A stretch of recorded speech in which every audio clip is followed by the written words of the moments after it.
welcome back to online classes, and we were talking about the chapter 1, that is matter. And here I am taking the physical classification of matter. Matter is classified into three types. Physical states of matter are of three types, that those are solid, liquid and gas. Today I am taking some properties those differentiate the solid, liquid and gases.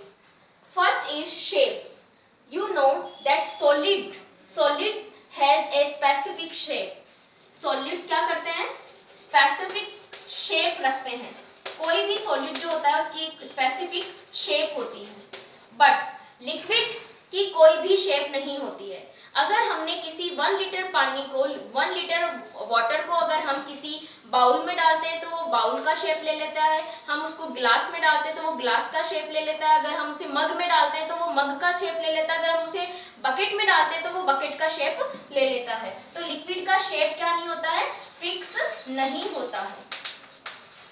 इसी तरीके से अगर हम gases की बात करें तो gases का भी कोई शेप नहीं होता है. गैसेस भी क्या होते हैं? कोई फिक्स, नॉट फिक्स्ड शेप जो होती है गैसेस की फिक्स नहीं है. फिर हम नेक्स्ट टॉपिक बात करते हैं वॉल्यूम की. नेक्स्ट प्रॉपर्टी जो है सॉलिड के वॉल्यूम की. तो सॉलिड का वॉल्यूम क्या होता है? फिक्स्ड होता है. वॉल्यूम मींस आप लोग सभी जानते हो वॉल्यूम कैसे कैलकुलेट करते हैं. तो वॉल्यूम जो होगा सॉलिड का वो फिक्स होता है. बट लिक्विड का वॉल्यूम भी क्या होता है? फिक्स्ड होता है. अगर हम लिक्विड को किसी भी 1 लीटर लिक्विड को अगर हम बोतल में डालेंगे तब भी वो 1 लीटर रहेगा. बकेट में डालेंगे तब भी वह 1 लीटर ही रहेगा. तो लिक्विड का वॉल्यूम क्या होता है? फिक्स्ड होता है. इसी तरीके से अगर हम गैसेस की बात करें तो गैसेस का वॉल्यूम फिक्स नहीं होता है. Not fixed. क्यों नहीं होता है गैसेस का वॉल्यूम फिक्स्ड? कि गैसेस को अगर हम एक कोई भी, जैसे हमने परफ्यूम को स्प्रे किया है तो perfume with in few second पूरे रूम में फैल जाता है, यानी और रूम से बाहर भी उसके पार्टिकल्स जाने लग जाते हैं. तो इस तरीके से हम कह सकते हैं कि गैसेस के पार्टिकल जो होते हैं उनका वॉल्यूम फिक्स नहीं होता है. नेक्स्ट है इंटरमोलिकुलर गैस. सॉलिड के जो पार्टिकल्स होते हैं वो बहुत ही पास में अरेंज्ड होते हैं. Like this. क्या होते हैं? बहुत ही पास में अरेंज्ड होते हैं. तो क्योंकि ये बहुत ही पास में होते हैं इनके बीच में इंटरमोलिकुलर गैप्स भी बहुत कम होते हैं. बहुत ही कम क्या होते हैं? Intermolecular gaps.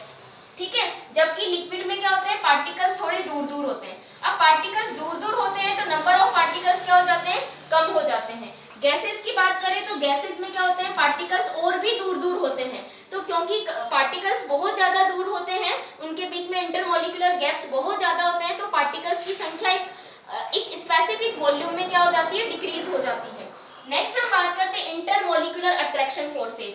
गैसेस जो सॉलिड्स होते हैं वहां पर इंटरमोलिकुलर अट्रैक्शन फोर्सेस क्या होते हैं? मैक्सिमम क्या होते हैं? बहुत ही ज्यादा होते हैं. जबकि लिक्विड की बात करें तो वो क्या होते हैं? Less than solids. अगर हम गैसेस की बात करें तो गैसेस में क्या होते हैं? बहुत ही कम होते हैं. मिनिमम बहुत ही कम होते हैं. इंटरमोलिकुलर अट्रैक्शन फोर्सेस, जैसे दो पार्टिकल्स के बीच में अट्रैक्शन फोर्सेस बहुत ज्यादा होते हैं इसीलिए तो वो पास होते हैं. यहाँ पे अट्रैक्शन फोर्सेस कम होते हैं इसलिए पार्टिकल्स क्या होते हैं? दूर होते हैं. यहाँ पे बहुत कम होते हैं इसलिए पार्टिकल्स के बीच में क्योंकि अट्रैक्शन ही नहीं होता है इसलिए पार्टिकल्स, जैसे मैंने अभी परफ्यूम की बात करी थी तो अट्रैक्शन फोर्स इतने कम होते हैं कि विद इन फ्यू सेकंड्स वो बहुत दूरी तक जो है परफ्यूम की जो स्मेल है वो चली जाती है. नेक्स्ट हम बात करते हैं डेंसिटी. तो सॉलिड की डेंसिटी क्या होती है? मैक्सिमम. डेंसिटी क्या होती है सॉलिड की? मैक्सिमम. क्योंकि पार्टिकल्स बहुत पास में होते हैं तो डेंसिटी हम कैसे कैलकुलेट करते हैं? m/v, मास पर लीटर वॉल्यूम या पर वॉल्यूम. तो मास क्या होगा? बहुत ज्यादा होगा. नंबर ऑफ पार्टिकल्स ज्यादा है तो मास ज्यादा हो जाएगा. यहाँ मास कम हो जाएगा क्योंकि यहाँ पे नंबर ऑफ पार्टिकल बहुत ही कम है तो मास और कम हो जाएगा. तो डेंसिटी मैक्सिमम किसकी होती है?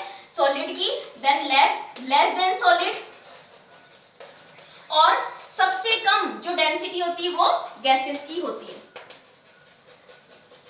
Next the property is compressibility.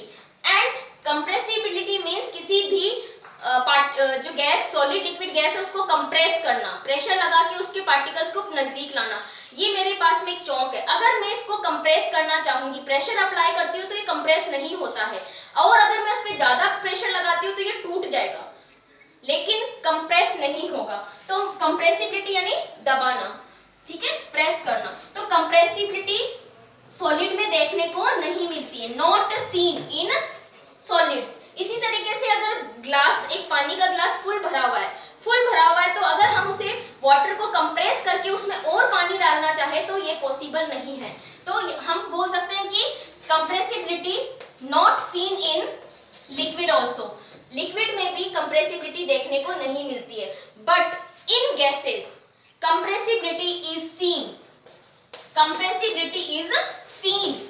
Y? क्योंकि पार्टिकल बहुत दूर दूर होते हैं, तो लिक्विड गैसेस को हम कंप्रेस करके इतना कंप्रेस कर सकते हैं कि उन्हें हम गैस से लिक्विड फेज में ला सकते हैं। और उसका एक सबसे अच्छा एग्जांपल है एलपीजी गैस, जो आप अपने रसोई घर में जो लिक्विड पेट्रोलियम गैस यूज में लेते हो, एलपीजी गैस यूज में लेते हो, उस गैस पार्टिकल्स को कंप्रेस करके और लिक्विड फॉर्म में कन्वर्ट कर दिया जाता है और फिर उन्हें सिलेंडर में फिल किया जाता है। तो कंप्रेसिबिलिटी सिर्फ कहाँ देखने को मिलती है?